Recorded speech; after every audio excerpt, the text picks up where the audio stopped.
please. Thank you, Dr. Parul. The outset, thank you, Gujral sir, the whole OTPPG team. Thank you, Ruchi. I'd like to thank co-moderators Parul and Dr. Sonal, as well as the chairperson, Dr. Mahapatra sir. And I'm very grateful for the students for participating and volunteering to attend this webinar.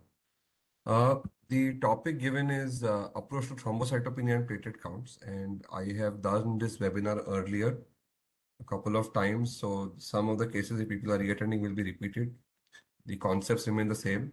And for our little senior people, my apologies, it's a little basic webinar, but the whole idea is how do you report platelet count in practice. So we're going to go through the same. Moderators, my slides are visible. Yes, sir. Yes, It's visible. Thank you. Sir. So as far as the approach to thrombocytopenia is concerned is what we'll be discussing, but the importance is to understand what is normal thrombopoiesis. Now, normal thrombopoiesis is initiated by the liver in the sense that liver constitutively secretes thrombopoietin. Now, the thrombopoietin secreted in the liver goes and binds to the CMPL receptors. These are present in two places, the platelets in the blood and the megakaryocytes in the marrow. If there are adequate platelets in the blood, less TPO is available to bind to the MPL receptor in the megs, in the bone marrow. So lesser number of platelets are produced. However, example, if there's peripheral destruction of platelets in the blood, the amount of platelets are low, hence the MPL receptors in the blood are low. So more thrombopoietin goes to the bone marrow. If the bone marrow has good regenerative capacity, it will regenerate and produce more megakaryocytes, more platelets, and so on. So this is how platelets, increased platelets, low TPO, less thrombopoiesis. Less platelets, more TPO, more thrombopoiesis. But remember, this is the constitutive secretion of TPO. Thrombopoietin may also be increased due to inflammation due to release of interleukin 6. And this is also the reason why you may have reactive thrombocytosis. Now, in some patients, you may have chronic liver disease. Now, chronic liver disease is often associated with thrombocytopenia, and the reason is the lack of constitutive or adequate TPO secretion. Just like you have anemia of kidney disease or patients with renal failure do not secrete erythropoietin, hence they have chronic anemia. Here they have chronic thrombocytopenia in liver disease. Now, in almost all my talks, I always refer to what is normal. And what is normal, you need to know the normal, including the normal reference ranges, as well as the units. Units in our country can often be confusing. And normal ranges broadly are 1,50,000 to 4,50,000. Now I said 50,000, but it's written as 115 to 10 to 3 per microliter. Here it is written as 1,50,000 per microliter, which is the same as 115 to 10 to 9 per liter. See the difference? 10 to 3 per microliter. 1 liter has 1 million microliters. That's 10 to 6. So the same value 150, if per liter, you will have 10 to 9 per liter. Here it is 10 to 3 per microliter. So remember the difference. In the olden days, especially when we were doing the Newbar chamber, we used to say per cubic millimeter. Per cubic millimeter is the same as per microliter. So the units, you need to understand what we are communicating in the report or verbally should be understood very carefully. Thrombocytopenia, by current definition, means a platelet count of less than 150,000 per microliter. So to one of the students, moderators, you can assign somebody. I would like you to highlight which of them is a wrong pair. So 3 out of 4 will have the correct left and right side, but one of them has a wrong value. So could you tell me which one it is? Any one of you? Start with Dr. Kritika. You take this up. Second Kritika one. is 55 to 10 to 3 correct. 55,000. Do you think this is correct? Yes, sir. Okay. Do you think the last one, second one, you think is incorrect? What is the mistake? Yes, sir. So it should be 10 raised to the power 3 microliter. It is overestimated Excellent. here. Excellent. So the difference should have been 10 to 3. So here I have written 1.25 lakhs, okay, which is nothing but 125,000, which is correct. This is also correct. Okay, so the idea here was to understand the interplay of units because different report formats may give you different values. This is a very good article for all the students. I had already shared it earlier. This is a ASH education update on how to approach thrombocytopenia. There are a few slides and references which I have taken. And I would recommend all of you to go through this article in detail to understand the approach to thrombocytopenia. So causes, one, obviously you rule out pseudo or a false thrombocytopenia because of clumps. And then typically you have increased destruction of platelets, which could be immune or non-immune, decreased production, primary marrow failure, or it is secondary infiltration or a leukemia lymphoma in the marrow, which is causing to a secondary decreased production. Dilutional, as you see in pregnancy, or increased sequestration, as you may see in a hypersplenism with splenomegaly. So these are the broad causes of thrombocytopenia. When we approach thrombocytopenia, the approach is different, from a clinician's perspective, even from a pathologist perspective, because I always believe in what Borges ma'am always used to tell us, and I think that's ingrained in us, is that, as a pathologist, you are an MBBS physician first. You are a pathologist second. So think like a physician, your pathology will become much easier. So the importance here is to tell you that when a patient comes to you in a OPD, the approach is different. When a patient is inpatient, your approach may be slightly different depending upon the clinical scenario. So immune causes like ITP, drug-induced immune thrombocytopenia, infections, HIV is not uncommon. We pick up quite a few, other viral infections, connective tissue disorders, post-vaccinations, and obviously you have low-grade MDS or high-grade MDS. Pediatric patients, you may have, primary immunodeficiencies or congenital thrombocytopenias. In an inpatient, again, the common things are infections. You could have other drug-induced thrombocytopenia, you could have liver disease, DIC, heparin-induced, and so many other disorders. Cardiac patient has a whole list of specific things which one needs to look at. For example, in the ICU, heparin-induced thrombocytopenia, cardiac bypass leading to dilutional or other drug causing it. GP2B3A inhibitors like clopidogrel, aspirin, other drugs. And obviously, one other clinical scenario is pregnancy, which we'll discuss as we go ahead. So a huge wide range of clinical causes of thrombocytopenia can exist. Okay.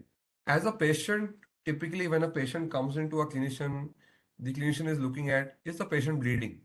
Okay. Because severe thrombocytopenia can bleed. Where is the bleed from? Is it a skin bleed? Is it a mucosal bleed? Is it a hemorrhage versus platelet-like bleed? Because hemorrhage, we know, can happen factor deficiencies also. Okay, is it menorrhagia which is prolonged? Is there a GI bleed? Is there an intracranial bleed? We need to look at all of these things separately.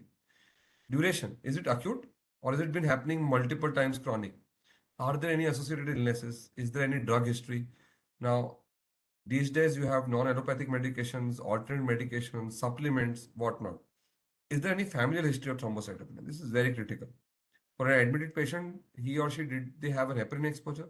Obviously, as I explained, liver disease is important for thrombopoietin assessment, and obviously other viral infections like HIV, HCV. Typically, we always do for admitted patients, but do not forget it for a OPD patient also. Sometimes these may be the cause of the thrombocytopenia. So this is a very broad approach given in this ASH article. You get a thrombocytopenia, you're going to examine the blood smear.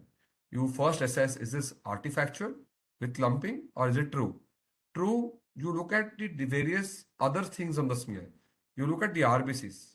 Are there fragmented RBCs? Is this schistocytes? Is it HUSDIC? Are there abnormal WBCs, NRBCs, blast, etc.? Is it a marrow disorder? Is there RBC abnormalities? Are there spherocytosis? You want to look at autoimmune hemolytic anemia associated with autoimmune thrombocytopenia. Is there RBC clumping or agglutination? Then you will do test according to that. Is there abnormal lymphocytosis? Is there a lymphoproliferative disorder? Are there infections? Are there sepsis? You would do a test according to that. If the WBC, RBC lineages are all okay, the morphology is all fine, there are no clumps, is this isolated thrombocytopenia? Isolated thrombocytopenia, am I looking at ITP? Am I looking at other viral infections? So you will assess it on, the other clinical assessment and judgment. So this is when you look at thrombocytopenia or a cytopenia in general, you look at all the other lineages, you look at all the information, combine the clinical history, and then you proceed with what other investigations are required. Now, while we'll not discuss the other investigations or other specific lesions, but pregnancy is a unique condition. We should not forget it, even as pathologists. So we should know what are the pregnancy specific ones and the pregnancy non-specific, which even a non-pregnant patient could have. What pregnancy specific would be gestational thrombocytopenia. Preeclampsia is not uncommon. You have the HELP syndrome, which is associated with hemolysis, elevated liver enzymes, and low platelets, and then you have acute fatty liver of pregnancy. Non-pregnancy specific could be various others, and the whole list is big, and I'm not going to go into the details of the same. But the idea is to be mentally ready to think of pregnancy-specific conditions. And if you have a pregnant woman coming in and with thrombocytopenia, think of the various aspects. So this leads to platelet counting. This is going to be the major focus of the talk. So if you could, next question would be to the next student in line. Dr. Rachita. What is the current gold standard methodology for platelet counting? Could you tell me what is the current gold standard? Sir, current gold standard would be flow cytometric RBC platelet ratio. What was the gold standard prior to flow cytometry? Sir, prior to that, we had impedance-based platelet counting. So impedance-based platelet counting is done by the machines. Okay. So if you go back to the historical perspective, 1882 was the first time platelets were recognized. 1953, we had what is called a manual phase contrast microscopy method using the Newbar chamber. This remained the gold standard till 2001. Okay. From 88 to 2001, this remained the gold standard. We had the impedance platelet coming in 1981, optical platelet count technology in 1985. And then you have the early flow methods, based on 4161, and then 2001 is where the new reference method was formed. So the challenge is the Newbar chamber method, which is the traditional, what you call the manual phase contrast, which is also known as the manual platelet count, is very laborious, time intensive, very high inter-observer CBs, up to 10 to 25%, even amongst experienced users. And this happens especially more at low or high platelets.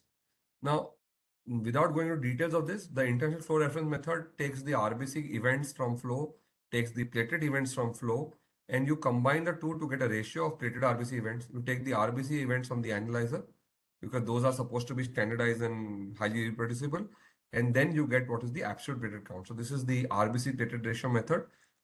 We have multiple publications from myself and our team on various platelet counts and analyzers where we have compared various instruments. This is certainly doable in a laboratory, and this is something which all CBC analyzer companies actually have to do during their initial verification.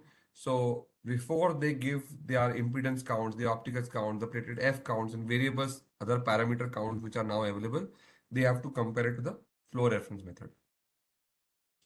The importance here is what you do on a peripheral smear platelet evaluation is what I called as a peripheral smear platelet estimate. That is not a manual platelet count. Typically, we get, investigation CBC manual platelet count. What we do is peripheral smear estimate. We do not do a Newbar chamber. Newbar chamber has its own set of problems. Peripheral smear, while a good way of validating what the instrument is giving, is not always perfect. One, obviously, platelet clumps. You may see platelet cyclism. Smearing is there. Highly subjective issue. Okay, we know we should not be counting at the tail where RBCs form these gaps or holes. That's not the area to count platelets. Neither in the tail nor in the the body where it is overlap. We need to identify areas like this where RBCs are well separated from each other, and then do a platelet count. Count a minimum of 10 fields. These fields should increase if the platelet count is too low or too high, and then we use a multiplication factor. Now, to one of the students, I would like to give you this slide and tell me if this was your field of vision on a 21 mm field of vision microscope. I am in 100x. This is the platelets seen by you. Could you count and give me, assume this is the average in 10 fields and this is representative of the average. What would be the platelet count? Dr. Sada, please take it up. Dr. Sada, are you there? Okay, Dr. Tejal. Tejal, how many platelets can you see on this slide?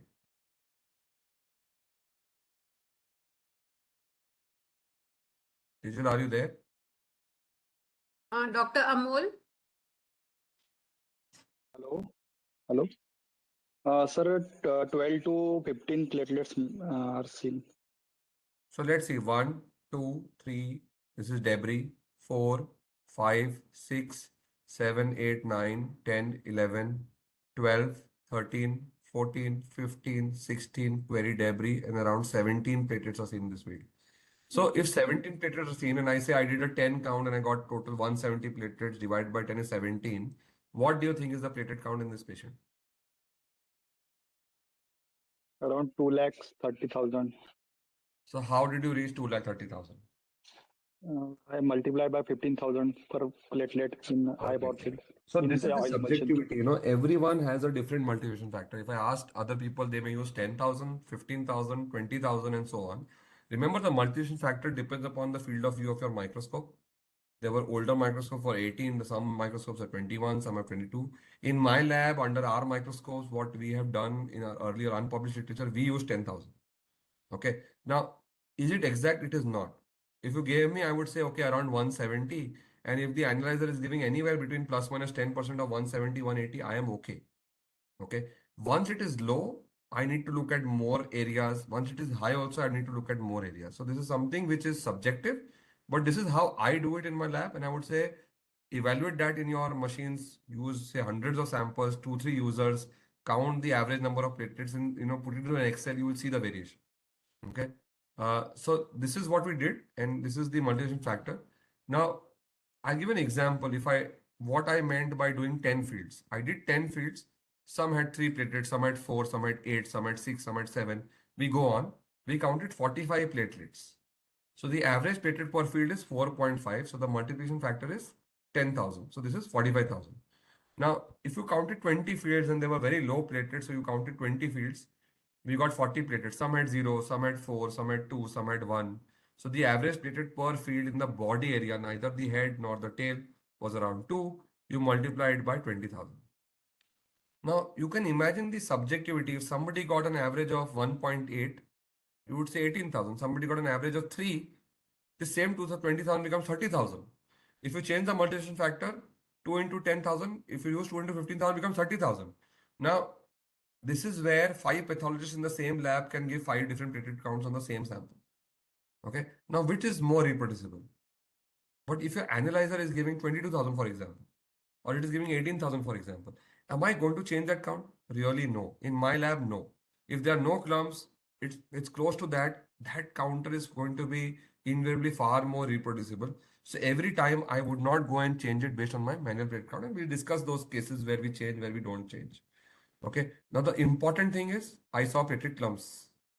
Once I see platelet clumps or platelet cytosism forming clumps like this, no platelet count is reliable. And we'll discuss more on the cases as we go ahead. Then comes the question on what is a giant platelet. Okay. And I'm going to go back on 2 slides. Here you see the platelet show anisocytosis. This platelet is small. This platelet is larger than that one. These two are smaller than the previous one. Whereas this is a little larger. Okay. This platelet, the one which I'm pointing next to the laser, is almost the size of the small RBC. So that is the definition of a large or a giant platelet. And if you go here in this slide, again, the platelet is the size of an RBC or the size of a, half the size of the lymphocyte here, again, the size of an RBC. That is truly a large platelet. There is so much anisocytosis sometimes. So one looks larger than the other. Do not call everything as large platelets. And only when you start seeing platelets of this size, you can say if these are large platelets. Sometimes smear may have staining artifacts, deposits, debris, degeneration. You cannot make out platelets. And obviously, you may see a lot of pools of clumps on the tail. Do not forget to screen the tail at low power. Screen the edges of the slide. These are the most common areas where we'll see platelet clumps. Platelet clumps are not often large pools of clumps like this. Often you get small clumps of 3 to 4, 3 to 4. They may or may not be associated with fibrin strands because of difficulty of collection. Now this sample, can anyone say what are you seeing in this sample? What could be the cause of platelet clumps here? Dr. Jyoti?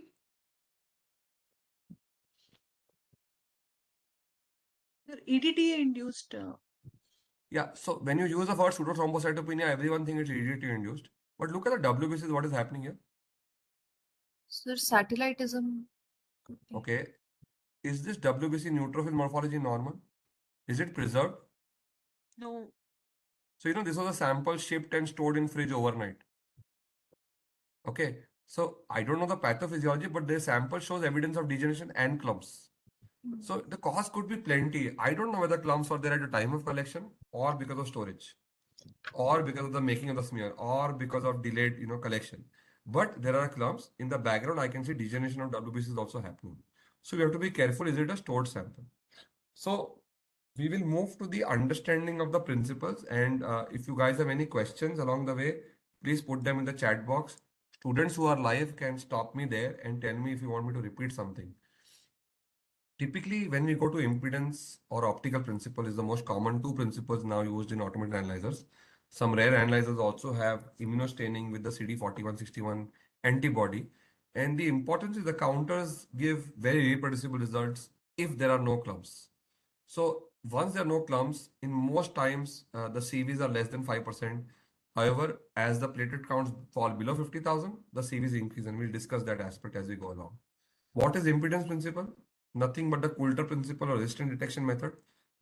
We've gone through it in detail in various classes, we'll not go. But the important thing to understand is the platelet histogram. Now remember, the platelet and RBC histogram is the same histogram. In the sense, the machine only measures particle size. It does not know it as platelet or RBCs. We define these areas from 2 to 30 femtoliters and call it platelets. And we define the area between say 30 to 40 or 50 to 250 as the RBCs, because we know this is where it falls normally. So the histograms get divided into two parts. And if you zoom into the platelet area, that's what the machines will give you the platelet histograms. And if you zoom into the RBC area, that's what the RBC histogram is. So the machines will give you two areas focused. So for example, this is the normal platelet histogram. It starts at the baseline. This green line is the 2 femtoliter line, goes up, comes down and ends at the baseline. Then the RBC histogram starts.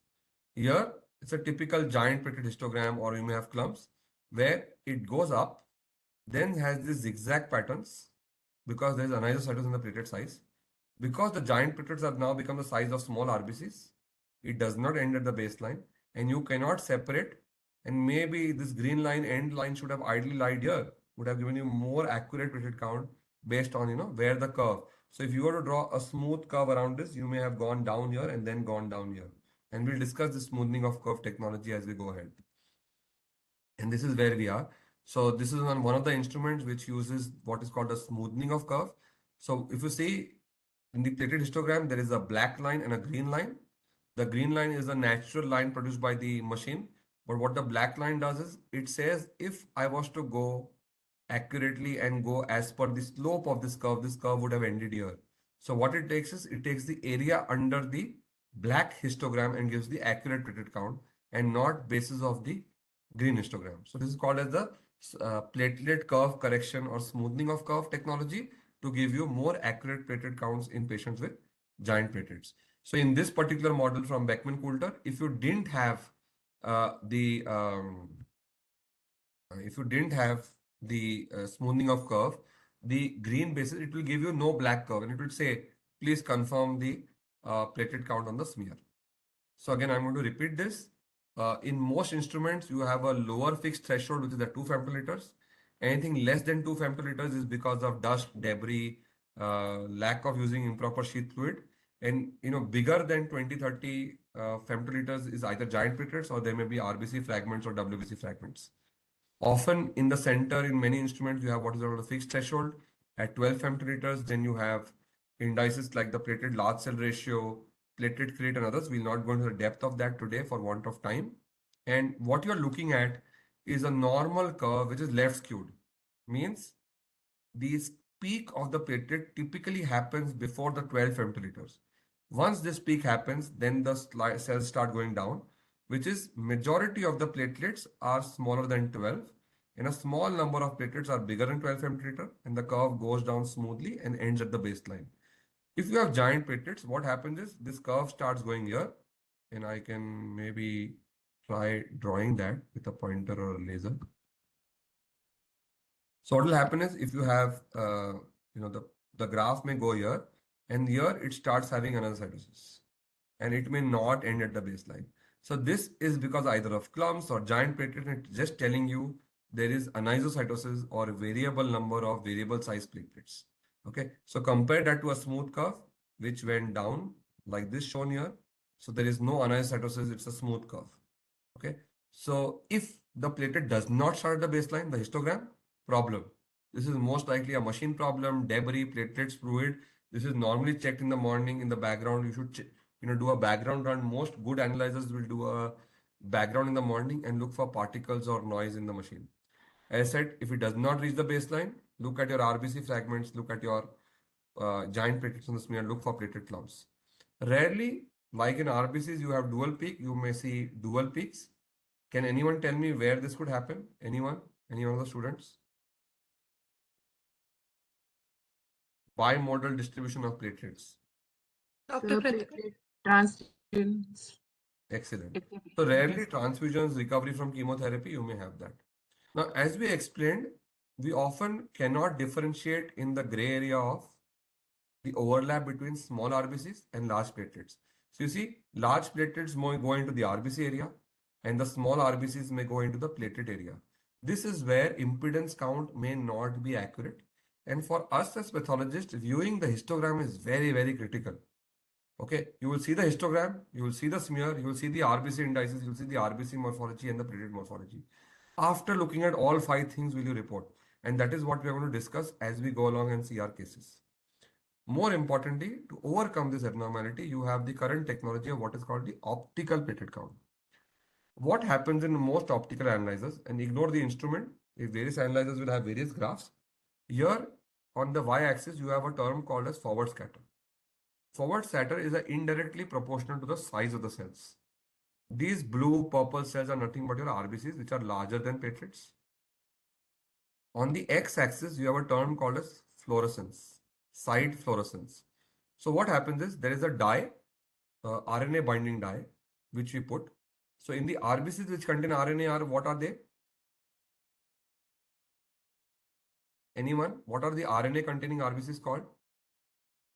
Nucleated. No, that is NRBCs.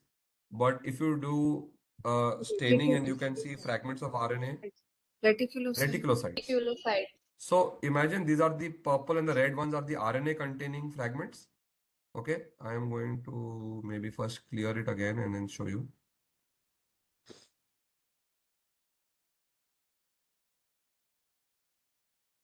Okay, so the purple ones here, these are the fluorescent positive. So if these are fluorescent negative ones in blue, these are all your reticulocytes. Can you see some dots in green? These are the RNA containing platelets. These are the large platelets or the reticulated platelets. In some machines, these are also called as immature platelet fraction. So what is happening is, as the platelets are becoming larger in size, they start having RNA. These are the immature ones which contain RNA.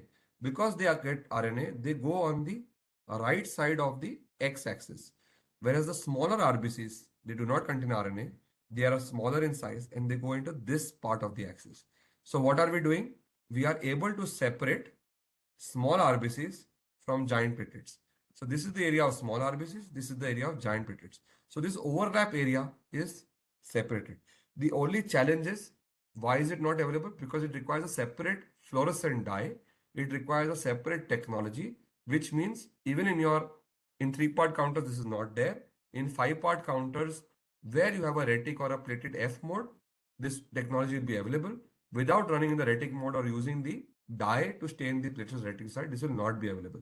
So normal counters will always give you impedance count, but higher end counters with the optical or fluorescent modes can also give you the optical platelet or a fluorescent platelet count.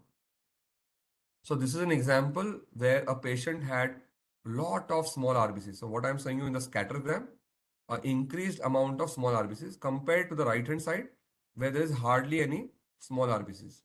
This graph coming from the RBC histogram was showing the zigzag. Platelet was okay, but again, it is not ending at the baseline. Here the cause is microscopic RBCs. If you look at this graph and look at the increased number of the platelets in this region, you look at the smear, rule out clumps. This is the graph of giant platelet. This is what I was showing you by drawing it earlier. A normal curve would have ended at the baseline here. Here, even beyond the 30th baseline, this is not ending. This is ending up over here. You look at the indices, if the MCV is normal, you look at the graph, there is no small RBCs, large number of platelets confirm on the smear. This is indicative of giant platelets. So I'll show you a live example here. This is a person who came as a donor. Okay, this person had an impedance platelet count of 134. Okay, if you see hemoglobin 13.2, no problem. MCV normal, no microcytosis. RDW normal, so there is no microcytosis. RBC curve is smooth, ending at the baseline. but the platelet curve is not ending at the baseline. There are no clumps. There were a lot of giant platelets in the smear. So the impedance count was 134. Optical count was 162. Now this patient, or I should not call a patient, as a donor, was of Northeast origin, where we know these people may normally have a borderline low platelet count with larger size of platelets. And actually, when we did the optical platelet count, the platelet count was normal, which was 1,62,000. Here, you would have labeled the donor becoming a patient. You would have told them that you have thrombocytopenia, you cannot donate platelets, but actually, this was just a normal variation in size in this person, and the patient could donate blood, and we could give an accurate platelet count. So let's move to case studies, and I would like all students to be actively participating one by one as I go ahead. So whoever is next in line, please go ahead with this case study. Dr. Rachita. So the question is, platelet count by the analyzer is 1,05,000. You saw the smear, and there are many clumps like above shown in the photograph. There are around 8 to 10 clumps like this. What do? Give me the option A, B, C, D, E. Sir, option B, we ask for a repeat sample and we don't give any platelet value. Okay. Anyone else begs to differ? Do an Okay. optical platelet count and report the correct, because so many Once you clumps. have clumps, no methodology will give you accurate count. Single. So whether it is impedance, optical flow, once they are clumps, they are clumps. You cannot give an accurate platelet count. The only thing I would recommend over here is, machine had 1.05 lakhs. Are you sure it is more than 1 lakh? Because the machine has counted 1.5. It is going to give you more than what the counter has counted. How much more, we don't know. What if this patient is due for surgery and the clinical limit of that cutoff, the clinician is going for cataract, for example, and the ophthalmologist says anything more than 1 lakh is fine. I'm not worried. Okay. So what we do in our lab is we say platelets are adequate on smear, more than 1 lakh, but you repeat a CBC for accurate platelet count if indicated. Meaning, if you require a repeat, because not every patient needs to repeat and you give a blank value. Because when you give a blank value, now the clinician does not know, is it 5,000? Is it 2 lakhs? Your report sample given in the morning, report goes in the evening, patient is, worried, anxiety levels are high, we have not got a platelet count, 10 calls are coming. Just one simple statement. More than the counter reported count of 1 lakh. Okay. Now, next student, please. Counter has given a count of 3.35 lakhs. Similar to last slide, multiple platelet counts. What do? Do you need to worry about the clumps if the platelets are adequate? Or you just leave it alone? Or you want to say something? Dr. Sad.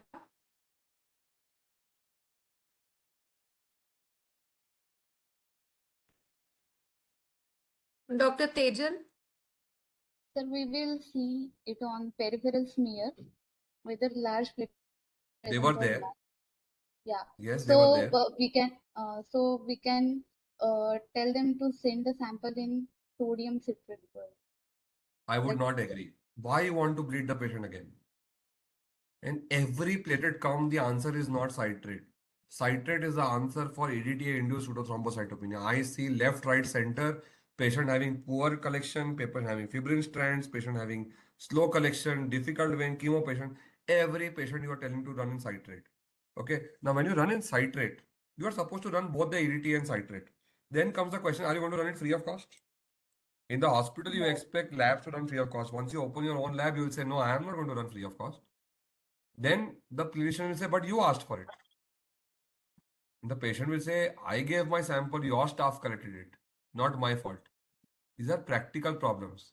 So every patient, please do not say EDT and pseudo citrate. This patient has normal platelet count. What I would recommend is say, machine has reported 3.35 lakhs. Smear is adequate. Clumps are also seen. However, the actual count may be more than the above reported count. Majority times it may not be clinically significant. However, what if you have a patient of myeloproliferative neoplasm with a count of 8 lakhs? 2 days ago, another lab gave 8 lakhs and you give 3.35 lakhs. At least you have mentioned clumps and you have mentioned the count is more than the above reported count. Now, I would not do this for a clump where I've seen 3 or 4 platelets with 3,35,000 count. I am saying you would do this when you see clumps of 10 to 20 platelets, you are seeing 6 to 8 such clumps, you are worried, right? So these are the kind of things you can add into your comment with experience. Discuss with the clinician, is it relevant? And then go ahead. Do not ask citrate for every patient of clumps. Now, next scenario. Now, the platelet count was 35,000. You saw many large platelet counts. It was not pools of clumps like idiot-induced thrombocytopenia. You were seeing only small clumps, 6 to 8 clumps. What did you do? You would write, yes, clumps are seen. I would say it is, if it is an occasional small platelet clump, I would say, okay, 35,000 is there. Minimum this much is there, maybe slightly more. Now, this is where I pick up the phone and call the clinician and say, see, 35,000 my counter is reporting. How much more occasional clump? Maybe the same. Multiple small clumps? Definitely I want to know more. And this sample I might want to repeat with a fresh collection, a clean collection. Again, I am not asking citrate for this patient. Okay. Citrate means pools of clumps. Okay. Now, next student, any one of you, could you count the number of platelets on this slide and tell me any other information you see on the smear? I'll count it for you. 1 platelet, 2 platelet, tiny platelet here 3, 4, I'm not counting this, 5, 6 platelets on the smear. Imagine this was your average platelet count, 10 fields. What would the platelet count be? Dr. Amul.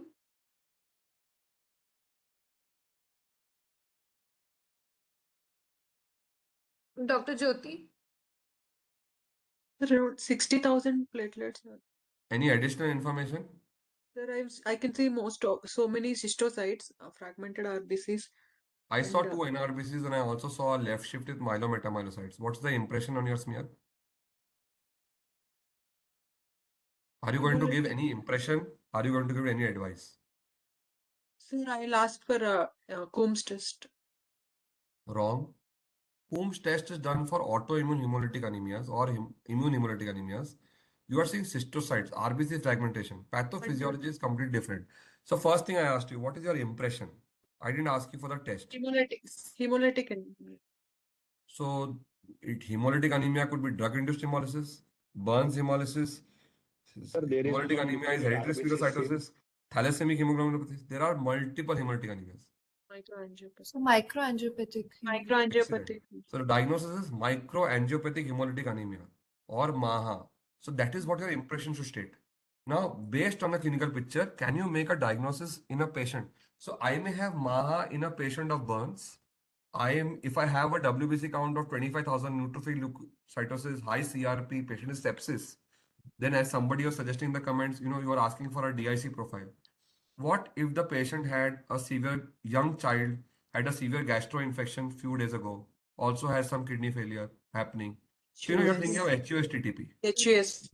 Okay, patient has an fit, patient has renal disease and has schistocytes. You are looking. This is a critical emergency. As a pathologist, this is the moment you get this slide. You have to take history and call your physician and discuss the case. Do not wait for the report to be emailed, WhatsApped, sent. This is a dire emergency. Okay, so this is something. Don't forget the background information on the smear and discuss with the clinician. Now, the importance is to learn histograms. Now, we are discussing platelet histogram. That doesn't mean we'll not look at the RBC or the WBC histogram. So, I will show you a case. Again, this is on a Beckman-Coulter instrument. WBC count was 6.1 but was flagged in red. It is written in a cellular interference.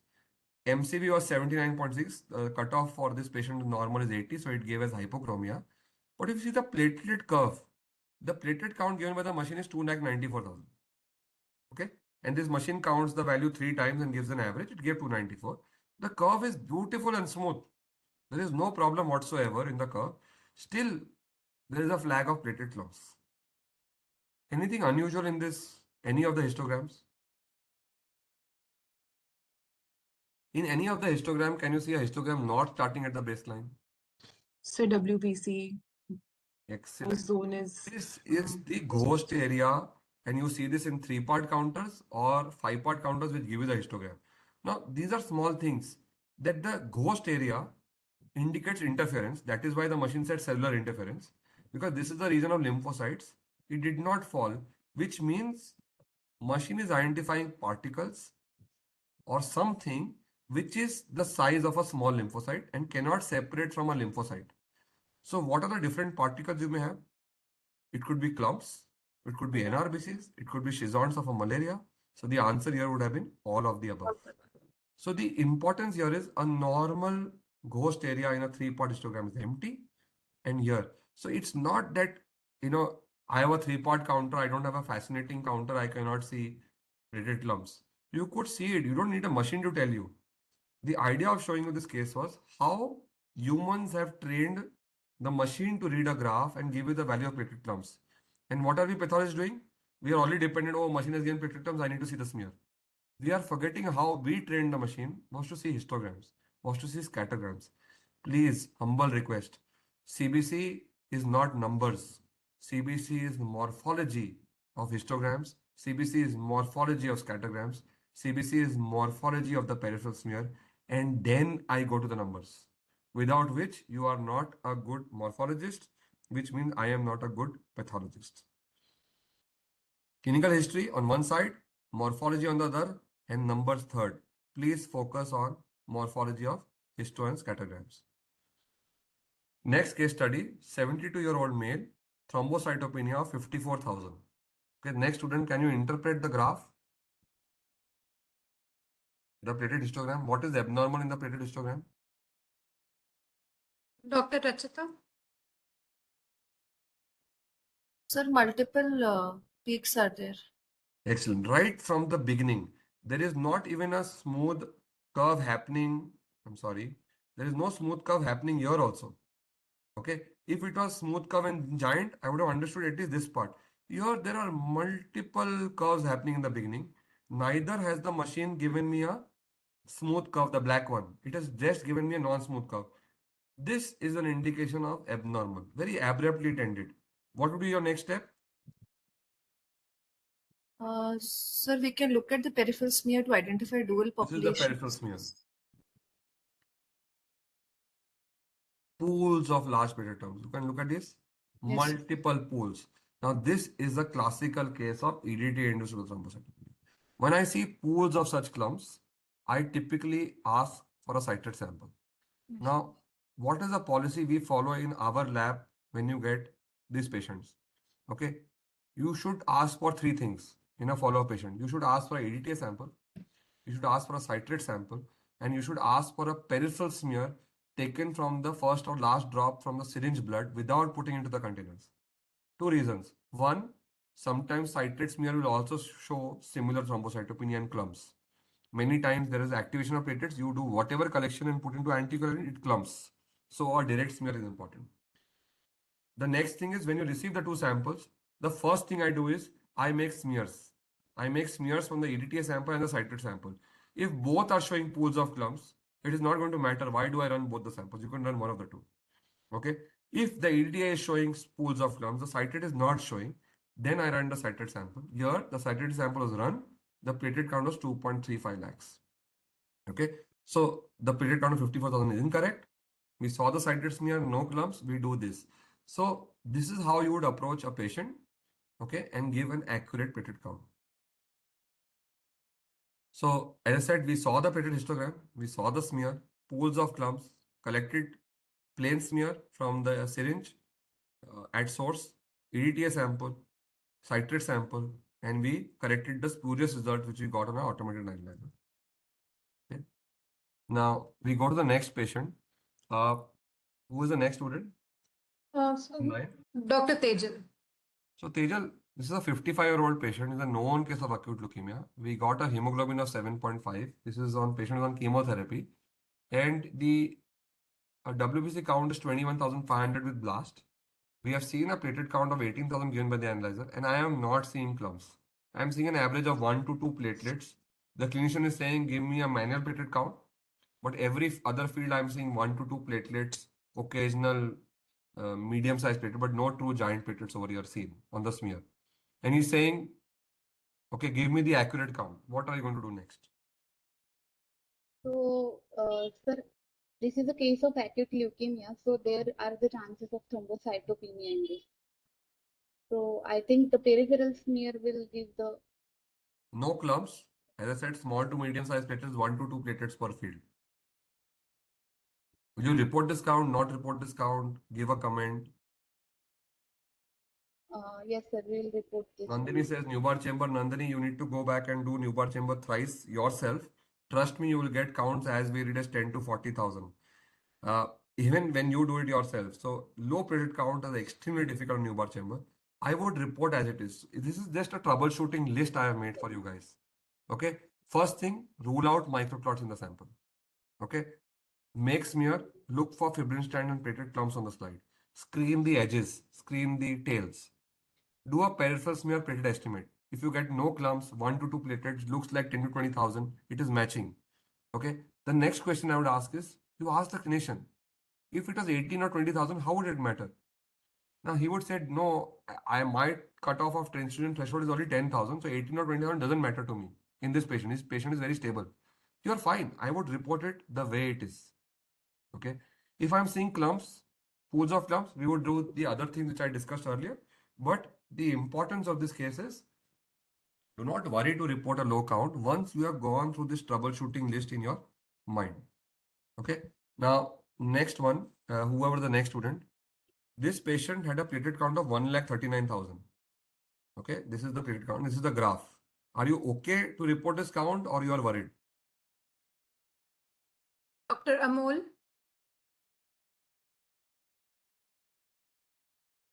We saw the smear. There were no clumps on the smear. No clumps. Are you okay to report this count? Dr. Jyoti, No, sir. Upper discriminator curve is not coming to the baseline, more of giant platelets. Yeah. So there were giant platelets, yes. But what we saw now on the smear, there were only 1 to 2 platelets per field on average. This did not match what was happening. This is a very unusual case. Now somebody is asking microcytosis. You're right, there is a little MCV, but the graph is not that bad and RDW is wide, but there was not so much microcytosis to impact my thing on the smear, the platelet count. And I'll show you how microcytosis impact. This is a very unusual case, a rare scenario, but what I want to show you is it's not that counter always reports false low counts. It may report false high. Based on the history, we went back. This patient was on ICU. This patient had a difficult collection, and what we did is, I think I missed a slide over here. Give me a moment, please. We spun this sample. I deleted a slide. Okay. I'm sorry. Slide has got misplaced. Give me a moment.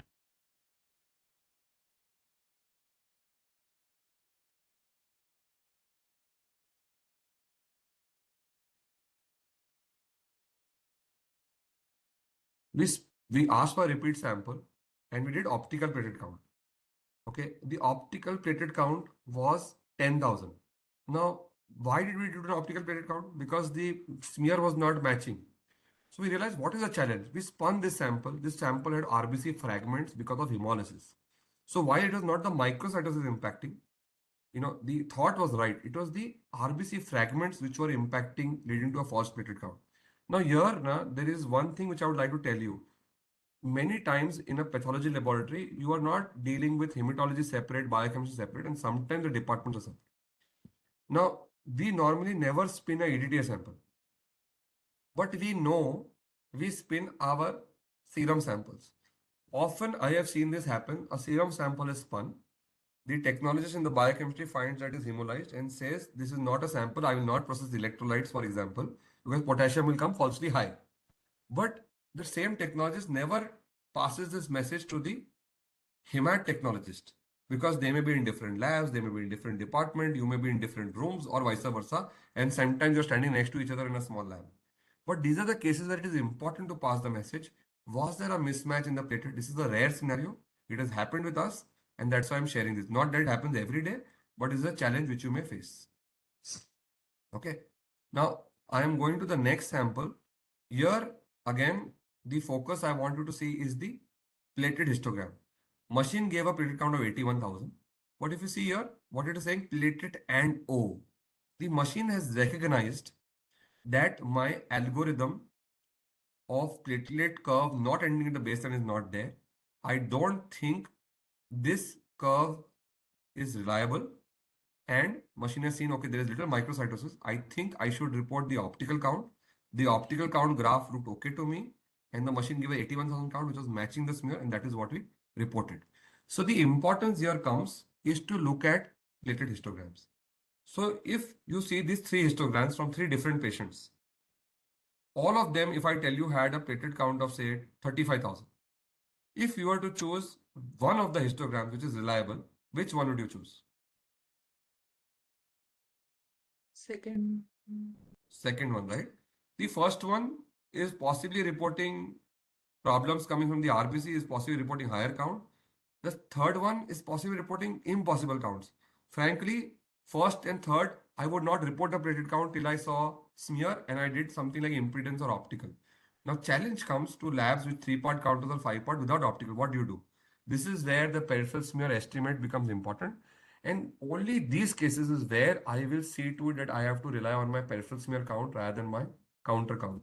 Here, in the second histogram, I saw the smear, no clumps, few giant platelets, overall counts looked okay. I will report the count. I think this is the reliable, starts at the baseline, ends at the baseline, little anacytosis, few giant platelets, but nothing to worry. So that's my approach to looking at platelet histograms. Now, when I move from platelet histograms to scattergrams, we have not discussed this parameter IPF. I'm not going in detail. But as I told you, within the optical platelet, the top area which contains the reticulated platelets, the fluorescent binding platelets, is called the IPF. Now, over the last 10 years, and we published some data on the IPF, and somehow IPF has been used as a magical tool, as if this is the best answer and optical platelet is better than impedance. And like, somebody was saying in clumps you can use optical. No, it is not a magical tool. It is often incorrect in stored samples. It may be actually falsely high in stored samples because of WBC, RBC fragments. It is very useful in patients of thrombocytopenia with giant platelets, with zigzag. This is the main use, or in patients with microcytosis. Just like you use, you look at scattergrams and histograms, you have to look at this scattergram. This is what is normal in the center. Now, this patient with the 105,000 platelet count has a very reliable scattergram. Look at the right one. Half the blue events are here, half the right events are here. It is not having that curved shaped, kind of a, shape of the scattergram. This is unreliable. Neither is the platelet count of optical reliable, neither is the IPF reliable. So just because the counter has platelet over IPF, it is not reliable. Now look at this patient. Okay. Now this patient had thrombocytopenia outside, and we are a referral lab. Sometimes we said, please give us only the IPF. We are not interested in any other value. Just give me the IPF. I said, but what's the history? Does the patient have malaria? And sometimes we get this patient refers for IPF, but the patient's smear has not been seen for malaria. Okay.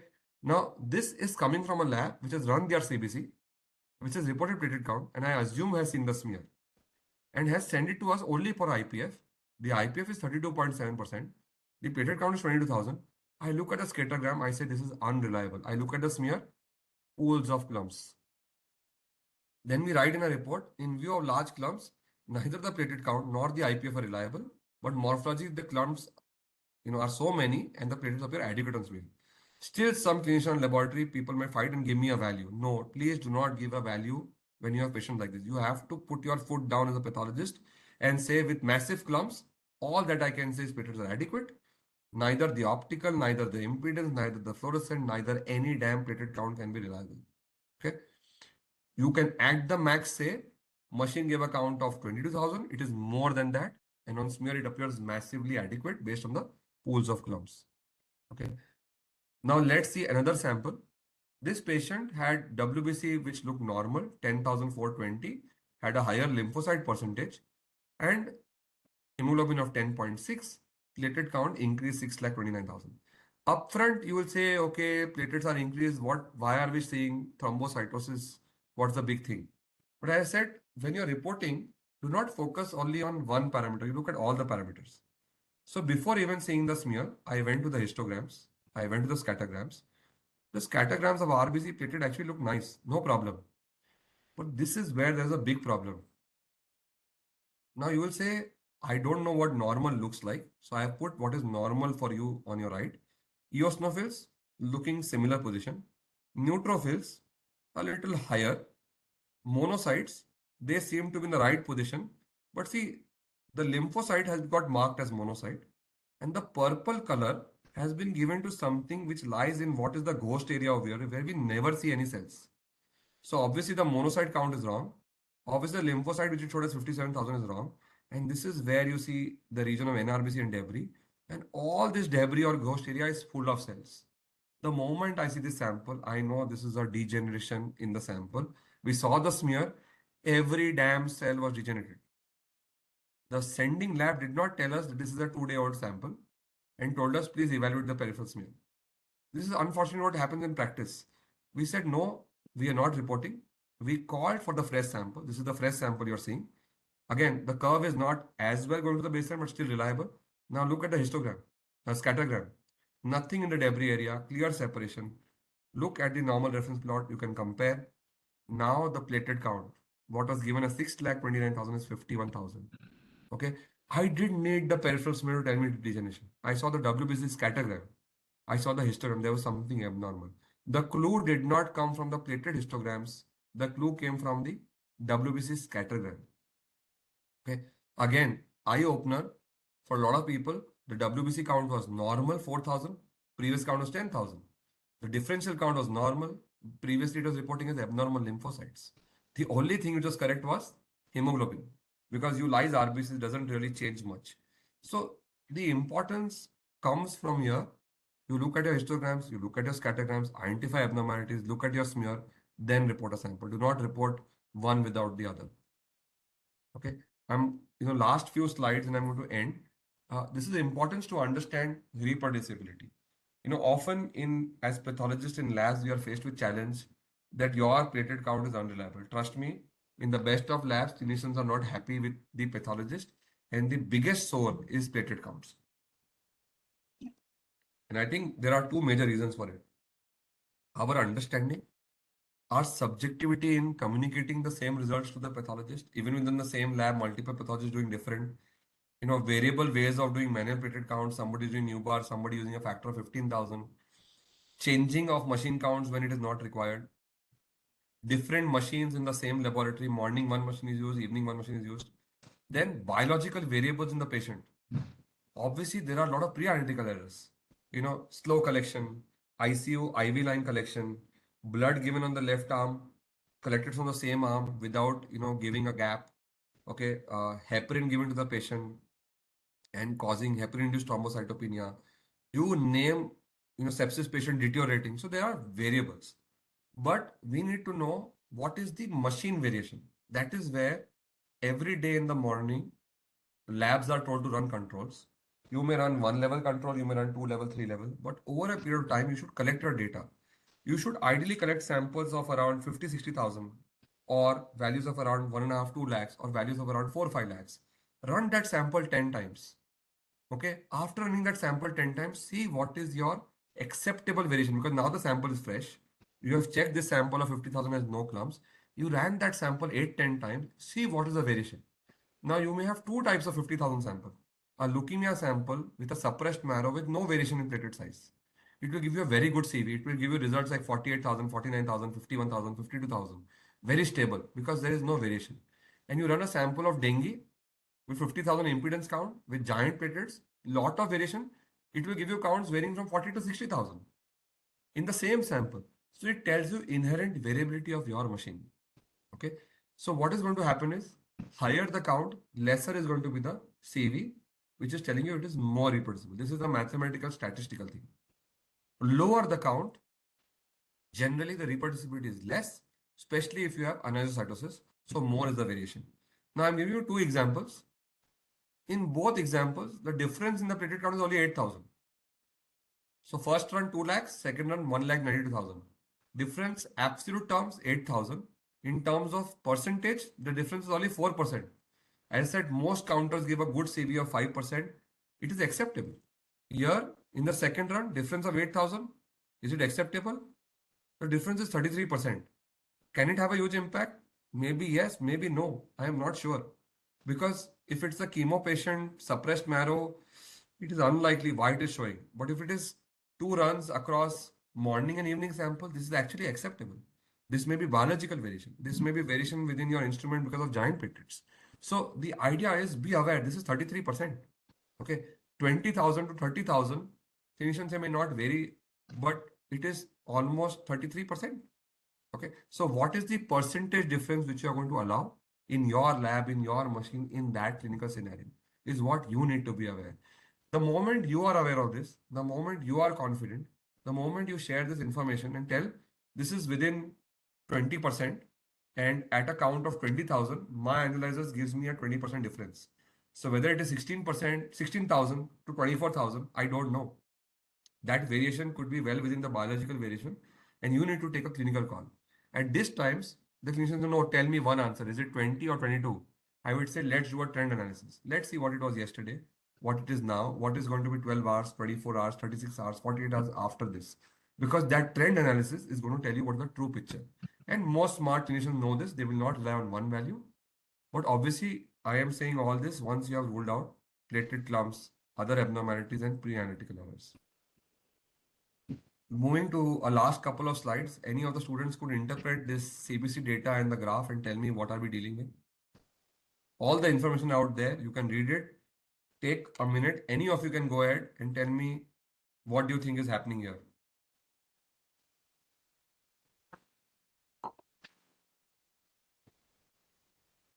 So Dr. Sunad and Dr. Anusha has joined lately. So if they Yeah, you may, can ask them, please. Dr. Sunad or Dr. Anusha, if you want to take this up. Take the values one by one. What's happening to the WBC count? Normal, high. Others, you can also pitch in. Anyone can pitch in, whoever is interested. It's an interesting case. Sir, micro erythrocytes are there, so that Microcytosis. is So there is yes, leukocytosis. RBC count appears normal to high. Okay. yes, sir. Hemoglobin is low, but there is severe microcytosis. Okay. So that For is the level of hemoglobin, RBC appears very high. Yes. Okay. And there is high RDW also in this patient, which is not reported. And then what is the platelet count given by the machine? 26 lakhs. 26 lakh 80,000. Mhm. Is the histogram fine? No, sir. No, sir. No. There's a major problem. Right. Okay. Look at the optical platelet count. How much it is given? 1 lakh 17. Okay. Can you expect, what can you expect on the smear? There were no platelet clumps. This was severe microcytosis and millions of RBC, almost 1 to 2 million RBCs went into the plated area. Mhm. Okay. So those small RBCs went into the plated area. Now, remember, platelets are in lakhs. If, just 10% of this RBC count, only 10%, it will be 5 lakhs. 20% will be 10 lakhs. Okay, 5.5 million, 10% is almost 5,50,000. So what has happened here is 20 to 30% of the RBCs have gone into the platelet chamber counting. So hence giving rise to a false count.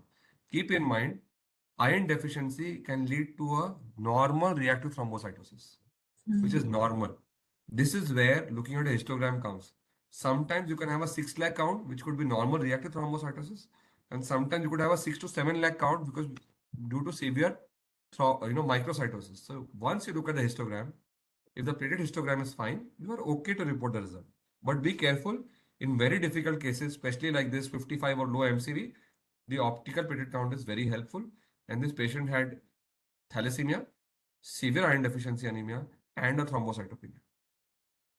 So, you could pick up a lot of things over here, which was happening in the background. With that, I would like to end my presentation. Thank my wonderful team who has helped me collect all this data over a long period of time. These are all my colleagues, and happy to take the question. This is a beautiful Megakaryocyte in the marrow, and this slide was shared to me by Dr. PG Subramaniam, my teacher and mentor from Tata Memorial Hospital, along with Dr. Sumit. Thank you so much. Happy to take questions. Thank you, sir, for that descriptive and engaging talk on something so trivial yet so difficult in a routine practice. And sir, as for questions, we have a question. What is the importance of PDW? So platelet distribution width is like red cell distribution width. It just tells you anisocytosis in the platelet size. It's not something which everyone uses day to day. You can check that, as I said on the histogram, once you get those zigzag patterns, a wide base of the platelet histogram triangle, or you can look at it on the morphology. So what you should start doing is, one of the cases I showed, there were small size, medium to large, and then large platelets. You see those kind of smears, look at the PDW, look at your normal PDW, and if it is wider, cross-check it on the smear. If it is more on the smear, cross-check it on the PDW. It is just telling you anastocytosis. Often in thrombocytopenic patients with zigzag histograms like the way I showed, all the parameters get voted out. Okay, this MPV, PDW, PLCR, all get voted out. But in the end, our idea of making these parameters was to identify anastocytosis, large platelets, number of large platelets. Somebody just asked, what is the value of PLCR? As the name suggests, platelet large cell ratio. It is only telling you number of large cells above the 12 femtoliter, in that histogram compared to the total platelets. Again, a rough estimate of the number of large platelets. Okay, there are these various ratios. Ratios bring in little reproducibility at times, because when we do it, it will be subjective. Various studies are there. I would encourage you to read it. But in practice, your smear will give you similar answers. So other question is, should we count platelet in Z pattern or consecutive 10 fields? I am okay either ways, as long as the more fields you count, the better it is. These patterns are good to have so that you have continuity, but really doesn't matter as much. Is there any particular number of giant platelets per 10 high power field to mention as giant platelets seen on a present smear studied? Difficult question. I don't have a fixed answer. Once I start seeing large platelets the size of small RBCs, I start reporting them. If it is one or two, I put it as occasional. If there are numerous of them, I put many. And these are subjectivity. The idea is to tell the clinician, there are large platelets, and then we look at the optical counts, we look at the indices in the graph, and we report on that. How is it going to change or impact based on our numbers? I don't know. And ultimately, the clinician acts on the platelet counts. So there was a question earlier, doesn't platelet clumps mean a normal count? I would say no, because platelet clumps only means, the only thing I could say is this patient is unlikely to have a platelet function defect. Okay, because they are likely clumping, which is their normal job. But a 20,000 patient count with platelet clumps, because of poor collection, maybe 50,000 in two cells. So just because you have clumps does not mean normal. But I also showed you cases where, say, the count is 1,20,000, 1,30,000, and you see pools of clumps. So I can say this is adequate platelet. Now, when you say normal, the normal for you and me are different. Because for some people, the normal is 4 lakhs. For some people, 1,60,000 is normal.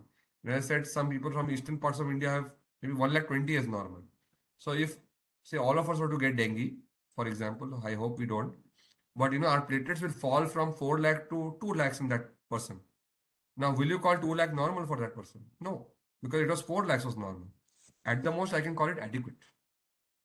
So the challenge is, what is normal for you may not be normal for someone else, and does not mean that if you have 4 lakh platelets and I have 2 lakh, you have more platelets or better platelets than me. That's my body physiology, and that is what you have to understand, the pathophysiology of platelet count also.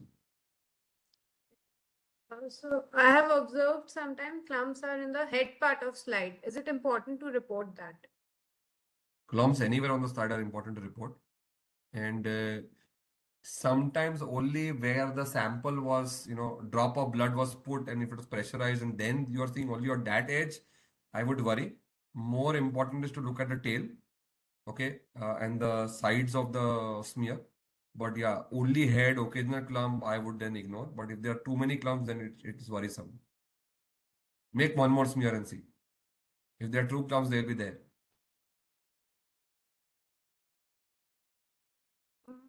That Sharik has asked about lysed WBC graph. There's no particular question as it's just mentioned about lysed WBC graph. Basically, in the WBC histogram, the RBCs are lysed, the platelets are not lysed. That's why in the ghost area, you will never see macrocytic RBCs in the WBC histogram, because RBCs get lysed. But what you can see is platelet clumps, you can see malaria schizonts. Even if you lyse RBC, the gametes of schizonts are still there. And NRBCs, because they may not get lysed. So those will appear overlapping with small lymphocytes, and that's the ghost area which one can identify. That will be also. Thank you so much for that talk, sir. I hope the So much. attendees and all the students have benefited from it. It's really a difficult topic when you come out and start practicing. Yes. So even I have a question, sir. Sure, So please. I have moved to different places and now I'm in Northeast region. Here people have macrothrombocytopenia. Yeah. So initially when I came here, I started reporting it like 80,000 count with an MPV of 14.6 or 1415 sometimes. And then giant platelets seen. Obviously, I do not increase the count. I've seen your lectures so many times. Yeah. So my clinician called me that these patients have been coming to me for past 5-6 years and they've always had a normal count. So how come you can say it's 80,000 and how come previous counts were 1.5?